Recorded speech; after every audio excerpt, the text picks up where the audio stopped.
नमस्कार विद्यार्थी मित्रांनो. बऱ्याच दिवसापासून ठरवलं होतं की तुमच्याशी यूट्यूबच्या माध्यमातून संवाद साधूयात. पण पुन्हा बऱ्याच दिवस तोच विचार करत बसलो की आपल्याला नेमकी कशा पद्धतीने बोलायचं आहे, आपण कशा पद्धतीने तुमच्या समोर यायला हवं किंवा तुम्हाला ते कशा पद्धतीने आवडेल.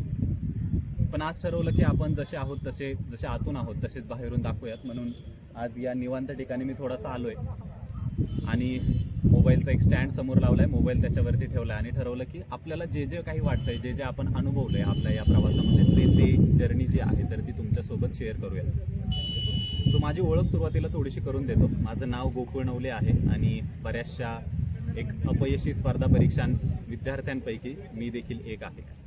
UPSCचे 5 प्रयत्न जे आहेत तर ते माझे झालेले आहेत. त्या 5 प्रयत्नांपैकी 4थ्या आणि 5व्या प्रयत्नामध्ये मी UPSCची पूर्वपरीक्षा उत्तीर्ण झालो. माझ्या 5व्या प्रयत्नात मी UPSCची मुख्य परीक्षा आणि मुलाखतीपर्यंत पोहोचलो. परंतु दुर्दैवाने मी मुलाखतीचा जी हे आहे तर ते करू शकलो नाही.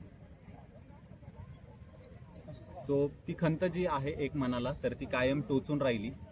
बरेच दिवस वाईट वाटत राहिलं त्या गोष्टीचं, पण ठरवलं की आयुष्य हे कुणासाठी थांबून राहत नाही आणि भूतकाळाचा कैदी होण्यापेक्षा भविष्यकाळाचं शिल्पकार माणसाने व्हावं असं देखील म्हटलं जातं. म्हणून ठरवलं की भूतकाळात कैद राहण्यापेक्षा भविष्यकाळाचा शिल्पकार होऊयात आणि म्हणून ज्या ज्या चुका आपण याच्यामध्ये केल्या तर त्या चुका तुमच्याकडून होऊ नयेत किंवा तुमच्याही प्रवासाला एक व्यवस्थित दिशा मिळावी म्हणून हा संवाद जो आहे तर तो तुमच्याशी साधतोय. सुरुवातीला काही प्रश्न मी मुद्दामून समोर ठेवलेत की जेणेकरून माझ्या बोलण्याला देखील एक डायरेक्शन राहील. त्यातला पहिला प्रश्न हा आहे की स्पर्धा परीक्षांचा अभ्यास आपण करायला हवा असं मला पहिल्यांदा का आणि कधी वाटलं. सो याचं एक छोटंसं उत्तर फक्त आहे की 10वी नंतर म्हणजे 10वीपर्यंत माझं मराठी माध्यम होतं. मराठी माध्यमातून मी शिकलो. 10वीला मला 92% इतके मार्क्स मिळाले आणि त्यानंतर पुढे करायचं काय हा प्रश्न माझ्यासमोर होता. त्यावेळी माझ्या गावाजवळच एक इंजिनिअरिंगचं डिप्लोमाचं कॉलेज होतं. मी घरी ज्यावेळी विचारलं तर घरच्यांनी मला सांगितलं की लवकरात लवकर तुला जॉब मिळेल असं काहीतरी तू कर. आणि योगायोगाने माझं ॲडमिशन त्या कॉलेजला गव्हर्नमेंट कोट्यामधून झालं आणि म्हणून मी डिप्लोमाला ॲडमिशन तिथे घेतली. डिप्लोमा मी 2014 साली पासआउट झालो. त्यावेळी मला डिप्लोमाच्या लास्ट इयरला 78% एवढे मार्क्स मिळाले आणि माझी खूप आतून इच्छा होती की मी आता पुढे बॅचलर्स ऑफ इंजिनिअरिंग जे माझं ग्रॅज्युएशन आहे तर ते करावं. पण पुन्हा एकदा घरी आर्थिक अडचण आणि सगळ्याच गोष्टींचा विचार करता मी असं ठरवलं की नाही, आपण जॉब करायला हवा. आणि मी ज्यावेळी जॉब करायला गेलो तर त्यावेळी मला कुणी अडवलंही नाही. सो तो जॉब मी करू लागलो. त्यावेळी मला 10,000 रुपये एवढी सॅलरी जी आहे तर ती मिळाली. पहिला पगार माझा ज्यावेळी झाला होता 8,534 रुपये, तर मला ते आठवतं की मला फार जास्त आनंद त्यावेळी झाला. ते पैसे ज्यावेळी मी कमवायला लागलो वयाच्या 18व्या वर्षी. पण परत मनामध्ये ही खंत राहिली की माझ्याबरोबरचे जे मुलं आहेत तर ते पुढे गेले, त्यांची डिग्री कंप्लीट झाली. मी हुशार असतानाही मी ते करू शकलो नाही, ती साध्य करू शकलो नाही. म्हणून एक दिवस असंच मी खूप जास्त फ्रस्ट्रेट झालेलं असताना मोबाईलवरती मी सर्च केलं की highest paying jobs in India. कारण मला असं वाटायचं की खूप जास्त मोठ्या पगाराची नोकरी कमवली, खूप जास्त पैसे आपल्याकडं यायला पाहिजे. सो त्या हिशोबाने ज्यावेळी मी ते सर्च केलं यूट्यूबवरती तर तेव्हा तिथे कुठेतरी एक UPSCचं नाव आलं की union public service commission of India. ही पण एक प्रकारची नोकरी आहे. त्याच्यातून IAS IPS अशा प्रकारची पदं जी आहेत तर ती भरली जातात. तोपर्यंत मला ना माझ्या घरच्यांनी कोणी सांगितलेलं होतं, कारण माझे आई वडील जे आहेत तर ते दोघेही अशिक्षित होते, जे कधीही शाळेत गेलेले नव्हते. आणि माझी पहिल्यांदा ओळख जी आहे तर UPSCची ती अशा माध्यमातून झाली. त्यानंतर मी UPSCबद्दल खूप जास्त सर्च करायला सुरुवात केली. ही परीक्षा काय आहे हे समजून घेण्याला सुरुवात केली. आणि नंतर मी माझ्या मोठ्या बहिणीला सांगितलं की मला असं वाटतंय की मी आता जॉब सोडायला पाहिजे, माझी इच्छा आहे स्पर्धा परीक्षांचा अभ्यास करण्याची. आणि तिनेही मला त्या गोष्टीला थोडासा सपोर्ट दर्शवला की तू करू शकतोस म्हणून. सो 2018मध्ये मी माझा जॉब जो आहे तर तो सोडण्याचा निर्णय घेतला आणि मग मी ठरवलं की मी माझी डिग्री जी आहे तर ती साईड बाय कंप्लीट करेल आणि सोबत मी स्पर्धा परीक्षांचा अभ्यास चालू करेल. सो मी अभ्यासाची सुरुवात नेमकी कुठून आणि कशी केली. मी लायब्ररीमध्ये जाऊन बसायचो. शेजारच्या मुलाचा जो पुस्तक वाचत असेल ते पुस्तक मी याच्यामधून पुस्तकांच्या दुकानामधून घेऊन यायचो आणि ते पुस्तक वाचायला मी सुरुवात करायचो. म्हणजे माझ्या अभ्यासाला सुरुवातीच्या दिवसांमध्ये कुठल्याही प्रकारची डायरेक्शन जी आहे, कुठल्याही प्रकारची दिशा आहे तर ती नव्हती. त्याच्या पाठीमागे 2 कारणं होती. एकतर मोठा क्लास लावण्यासाठी पैशांची अडचण पुन्हा जी मला असं वाटायचं की नको, आपल्याकडे तितक्या गोष्टी नाही आहेत म्हणून आपण स्वतः करू शकतो. आणि दुसरं एक की माझा स्वतःचा ओव्हर कॉन्फिडन्स. म्हणजे मला असं वाटायचं की आपण खूप जास्त हुशार आहे, 10वीला आपल्याला खूप जास्त चांगले मार्क पडले, डिप्लोमाला आपल्याला चांगले मार्क आहेत, म्हणून मी हे सहज करू शकतो. म्हणून या ओव्हर कॉन्फिडन्समध्ये मी कुठल्याही प्रकारचा क्लास लावला नाही, मी स्वतःच करत राहिलो आणि या गोष्टींमध्ये मला ती डायरेक्शनच मिळाली नाही. 2018, 2019, 2021 हे UPSCचे सलग 3 अटेम्प्ट जे आहेत तर ते मी फेल झालो. मी पूर्वपरीक्षा उत्तीर्ण होऊ शकलो नाही आणि त्यानंतर जो तणाव जो आहे, जे टेन्शन जे आहे, जे प्रेशर जे आहे तर ते वाढत गेलं. यानंतर तिसरा प्रिलिम्स ज्यावेळी मी फेल झालो त्यावेळी मला असं वाटायला लागलं की आपली दिशा जी आहे तर ती आता चुकली आहे, आपण दुसऱ्या मार्गाने जायला पाहिजे. कारण घरी पण परिस्थिती फार जास्त अडचणीची होती, घरचं वातावरण जे आहे तर ते खराब होत चाललेलं होतं आणि माझ्या मनावरती पण एक प्रेशर जो आहे तर तो मोठ्या प्रमाणावरती वाढत चाललेला होता. यावेळी माझ्या आयुष्यामध्ये म्हणजे तिसरा अटेम्प्ट झाल्यानंतर एक जो टर्निंग पॉईंट जो आला तर तो की म्हणजे प्रत्येकाच्या आयुष्यामध्ये एक व्यक्ती त्यांना असा भेटतो की जो तुम्हाला पुन्हा एकदा वेगळ्या एका दिशेने घेऊन जातो किंवा एक वेगळी डायरेक्शन तुमच्या प्रवासाला देतो. आणि मी त्यांना माझे खूप चांगले मित्र, माझे गाईड आणि माझ्या एक याला म्हणजे जे दिशाहीन माझं प्रिपरेशन होतं त्याला एक दिशा देणारे सर जे मला मिळाले, आशिष सर. सो आशिष सरांची आणि माझी ओळख जी आहे त्यावेळी पुण्यामध्ये मार्गीच्या माध्यमातून झालेली होती. मी एका बॅचला त्यांच्या तिथे होतो, ACची बॅच मी त्यांच्याकडे लावलेली होती आणि जस्ट रोडवरती उभे असताना मी संवाद साधत होतो. मी त्यांना सांगितलं, सर माझी अभ्यास करण्याची आता इच्छा राहिली नाही आहे, मी खूप जास्त मनापासून अभ्यास केला आहे पण काही कारणास्तव मी पूर्वपरीक्षा पास होऊ शकलो नाही आहे. सो त्यांनी त्यावेळी मला सांगितलं की हा एक प्रयत्न जो आहे तर तो आपण अगदी मनापासून म्हणजे जे आपण म्हणतो की बिंबीच्या देठापासून आपण प्रयत्न करूयात, त्या हिशोबाने आपण करूयात. याच्यामध्ये जर तुझं नाही झालं तर मग आपण थांबूयात, दुसरा काहीतरी आपण दुसरा मार्ग जो आहे तर तो बघूया. आशिष सरांच्या मार्गदर्शनाखाली त्यावेळी मी UPSCच्या प्रिलिम्सचं प्रिपरेशन जे आहे तर ते सुरू केलं. पुन्हा एकदा मी घरच्यांकडून खूप जास्त याने तळमळीने 1 वर्ष मागून घेतलं आणि मी खरंच त्याबद्दल खूप जास्त कृतज्ञ आहे की त्यांनीही मला खूप त्या याने सपोर्ट केला, त्यांनी मला नेहमी धीर दिला त्या गोष्टीसाठी. म्हणजे परिस्थिती खराब असतानाही माझ्या बहिणींनी मला खूप जास्त आर्थिक मदत कधीही त्यांनी कमी पडू दिली नाही. त्या वर्षी 2023 साली माझी पहिल्यांदा मी पूर्वपरीक्षा उत्तीर्ण झालो. मी त्या वर्षीची मुख्य परीक्षा दिली, परंतु पुन्हा मुख्य परीक्षेमध्ये मला अपयश आलं.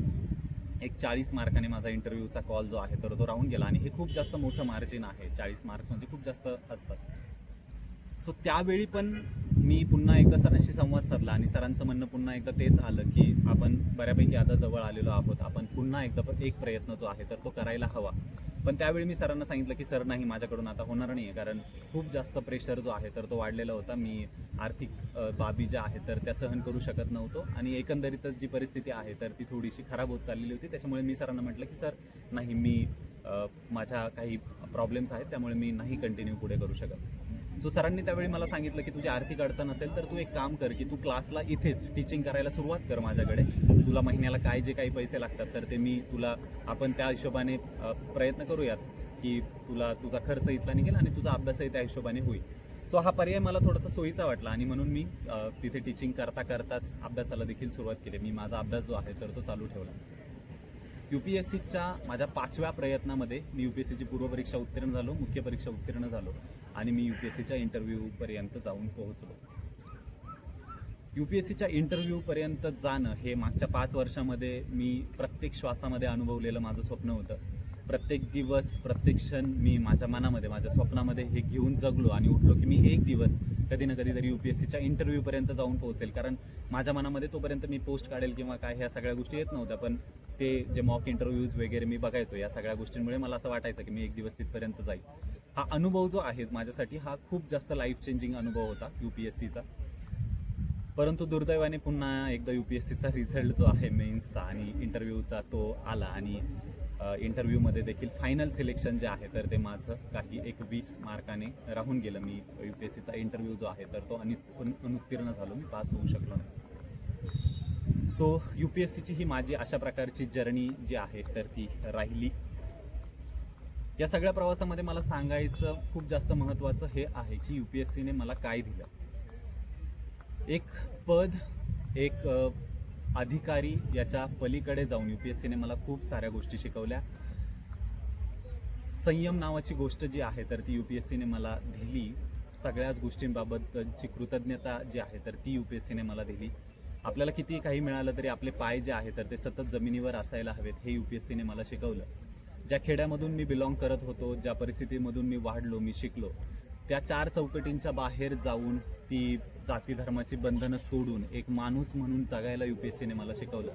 कारण UPSCचा सिलेबसच जो आहे तर तो खूप अशा पद्धतीने डिझाईन केला गेलेला होता की मी जो पहिल्यांदा माझी त्याच्याशी ज्यावेळी ओळख झाली त्यावेळी मी खूप स्तब्ध राहिलो. ज्यावेळी मी गौतम बुद्ध वाचले त्यावेळी मला असं वाटलं की या संसारामध्ये ठेवलंच काय, आपण कुठेतरी सोडून जावं की काय, असं मला वाटलं. पुन्हा मी विवेकानंद वाचले त्यावेळी मला खूप जास्त प्रेरणा मिळाली. बुद्धांचा मध्यम मार्ग असेल, जैनांची फिलॉसॉफी असेल, या सगळ्या गोष्टी माझ्यासाठी म्हणजे लाईफ चेंजिंग अशा मला वाटल्या. आणि म्हणजे UPSCच्या माध्यमातून मी वेस्टर्न फिलॉसॉफर जे आहेत, नैतिक तत्त्वज्ञ आहेत, त्यांच्या याच्यामध्ये काही का होईना एक चमचाभर ज्ञान जे आहे तर ते प्राप्त करू शकलो. आणि मला असं वाटतं की माणसाचं सर्वोच्च ध्येय जे आहे तर ते जात, धर्म, पात, लिंग याच्या पलीकडे जाऊन एक माणूसपणाने जगणं जे आहे, एक माणूस म्हणून दुसऱ्या माणसाची जगणं जे आहे तर ते मी अनुभवू शकलो. फेमिनिझम नावाची गोष्ट जी आहे, स्त्रीवाद जो आहे तर तो मला UPSCने शिकवला. प्रत्येक व्यक्तीने कशा प्रकारे याच्याकडे बघायला पाहिजे ते मला याच्यामधून मिळालं. म्हणून याच्यामध्ये एक माणूस म्हणून जगण्याची जी संकल्पना जी आहे तर ती UPSCने मला शिकवली. आणि म्हणून मला असं वाटतं की हा प्रवास जो आहे याच्यातून मला आत्ता जरी काही मिळालेलं नसलं तरी खूप जास्त गोष्टी ज्या आहे या पदाच्या पलीकडं या UPSCमधून मला मिळालेल्या आहेत. म्हणून मला असं वाटतं की स्पर्धा परीक्षांचा अभ्यास करत असताना इथे गमावण्यासारखं काही नाही आहे. जरी तुम्हाला याच्यातून एखादं पद किंवा एखादी पोस्ट जी आहे तरी ती जरी मिळाली नसेल तरी माणूस म्हणून तुमचं जे संवर्धन आहे किंवा जो अभ्यास जो आहे तर तो होत जातो. बट ऑब्वियस आहे, ही फॅक्ट आहे की या गोष्टींच्या पाठीमागे आपण सगळ्याच गोष्टींचं सोंग करू शकतो पण पैशाचं सोंग करता येत नाही. किंवा समाजाला जी मानसिकता असते, सामाजिक मानसिकता, तर ती आपल्याला बदलता येत नाही. त्यामुळे शेवटी तुमचा निकाल जो आहे तर तो या सगळ्या प्रोसेसमध्ये महत्त्वाचा असेल आणि तो बट ऑब्वियस आहे. यानंतर पुढे काय करायचा हा प्रश्न नेहमीच होता. पण मी टीचिंग करत आलेलो होतो त्यामुळे हे टीचिंगचं फील्ड जे आहे तर ते मी पुढे चालू ठेवलं. एका इन्स्टिट्यूटमध्ये मला माझ्या UPSCच्या बेसिसवरती एक चांगला जॉब मला मिळाला आणि माझं काम जे आहे तर ते मी पुढे चालू ठेवलं. ज्या गोष्टी मी जाणल्या त्या विद्यार्थ्यांपर्यंत पोहोचवायच्या असं मी ठरवलं. आणि हा जो प्रवास आहे तर तो अशाच पद्धतीने पुढे चालू राहील. इथून पुढे मी काय करणार आहे तर याबाबत सांगायचं झालं तर UPSCचे काही अटेम्प्ट जे आहेत तर ते माझे अजून बाकी आहेत. म्हणून हा प्रवास जो आहे, हा अभ्यास जो आहे तर तो थांबणार नाही आहे. तो अभ्यास जो आहे तर तो चालूच राहील. तो त्या पद्धतीने मी करत राहील. मला जितके एफर्ट्स देता येतील तितके मी देत राहील. पण या सगळ्याच्या याच्यामध्ये कदाचित आपण आपल्या आतमध्ये ज्या गोष्टी आहेत किंवा आपलं जे कौशल्य आहे, जे कर्तृत्व आहे ते कुठेतरी दाबून ठेवण्याचा प्रयत्न करतो नेहमीच. म्हणजे आपण स्वतःला बंदिस्त करून घेतो एका चौकटीमध्ये आणि त्याच याच्यामध्ये राहण्याचा प्रयत्न करतो.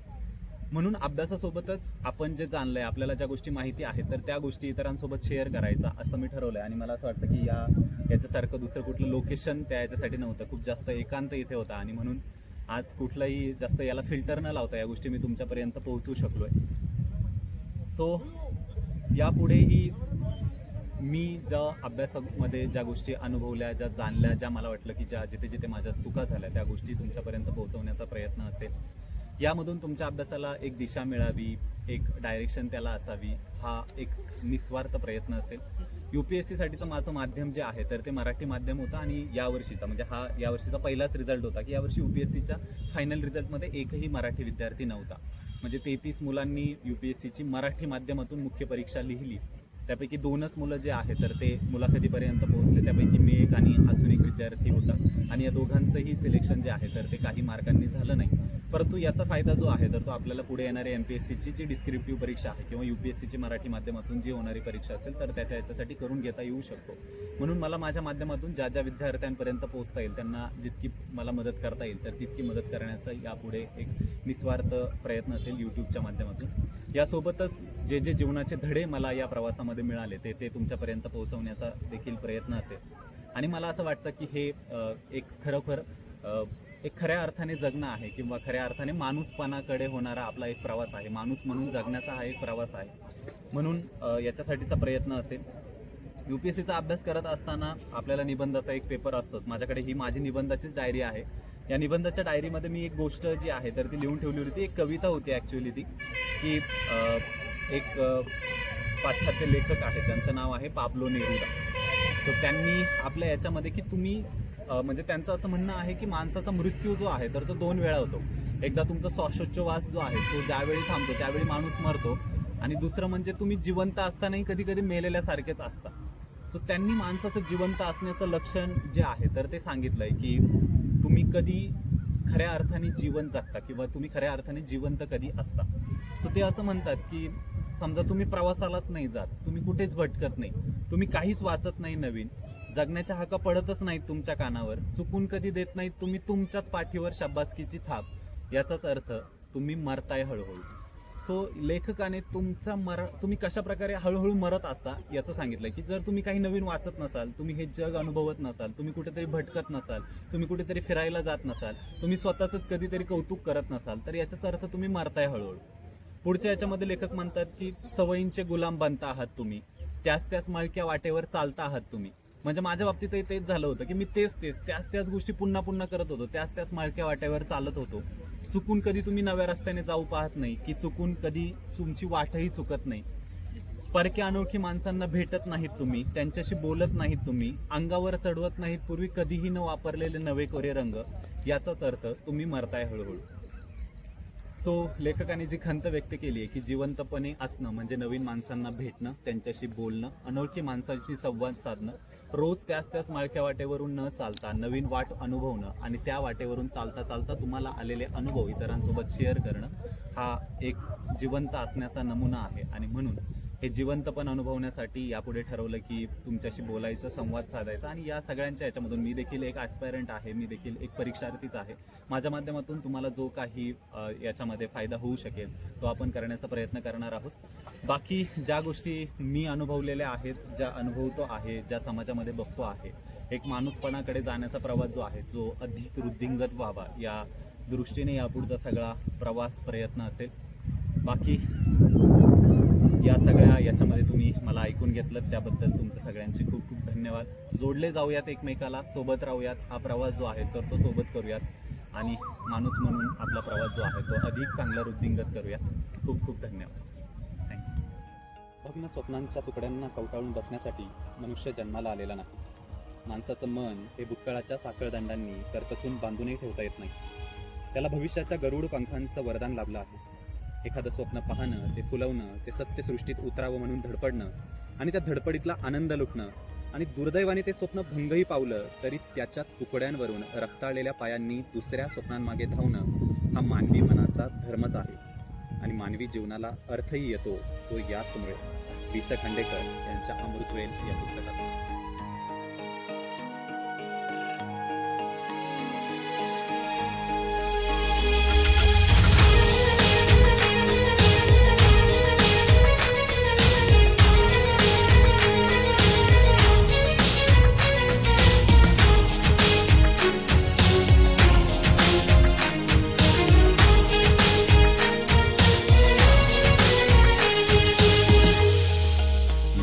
से डरकर नौका पार नहीं होती, कोशिश करने वालों की हार नहीं होती. अभी तो जंग है जारी, अभी हारा नहीं है तू, जो सहले तंज सारे ऐसा बेचारा नहीं है तू. अभी तो जंग है जारी, अभी हारा नहीं तू, जो सहले तंज सारे ऐसा बेचारा नहीं तू. भरोसा रख खुदा पे और अपने हौसलों पे, तुझे तो चांद बनना है कोई तारा नहीं तू. करेंगे वो जो करना है, जो चाहेंगे वो होगा, ये अब तू ठान ले, तकदीर से भी बोल के रख. कसौटी वक्त की है, हौसलों को